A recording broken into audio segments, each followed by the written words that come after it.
I'm Peter Harrison. I'm a distinguished professor in marine ecology at Southern Cross University. This trial is using the technique known as coral IVF or coral larval restoration. And basically what we do is we go out and use the natural reproductive processes of corals and enhance those to increase the rates of larval production after major bleaching events and other disturbances on reefs. Coral larval restoration involves 5 phases, and the first one is to go out and check that there are still some healthy breeding corals which are about to spawn. The second phase is to capture some of the immense coral spawn that's delivered by corals and floats to the sea surface in large slicks. We collect samples from those. We mix the samples together to maximize fertilization and genetic exchange, and then we transfer the spawn slicks into floating larval pools on the reef. And we allow the larvae to develop over about a 5-day period until they're desperate to settle. And then we release them back onto the damaged reef areas and monitor the regeneration of the new populations of corals.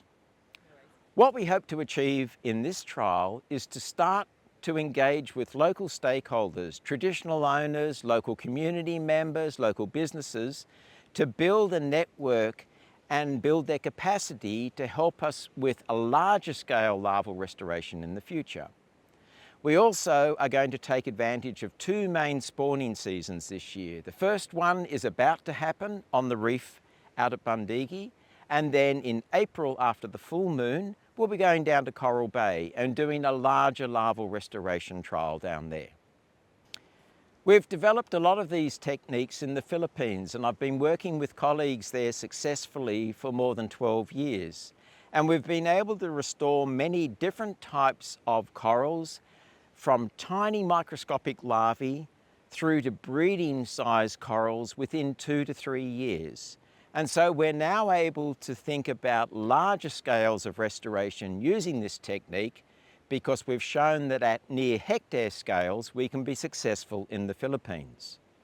We've also been doing this on the Great Barrier Reef for a number of years, and we're now scaling up by scaling out with local stakeholders in 6 regions of the Philippines, many regions of the Great Barrier Reef, and now in 4 atolls in the Maldives.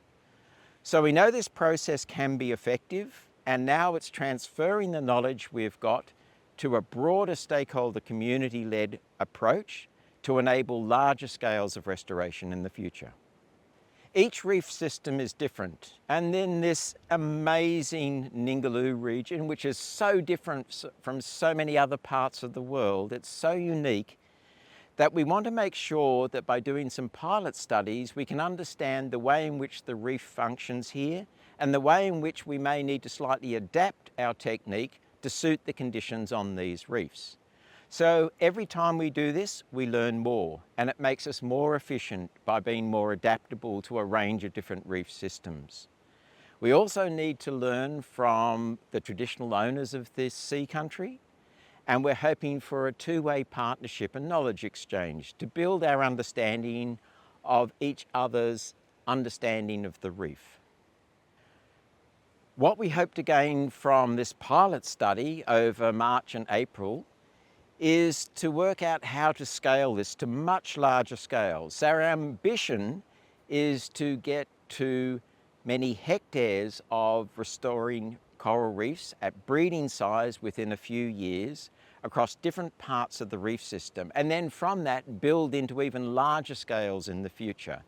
So our ambition is very large, and we're going to trial it at small scales first to make sure we can do this sensibly, ecologically appropriately, culturally appropriately, and cost effectively into the future.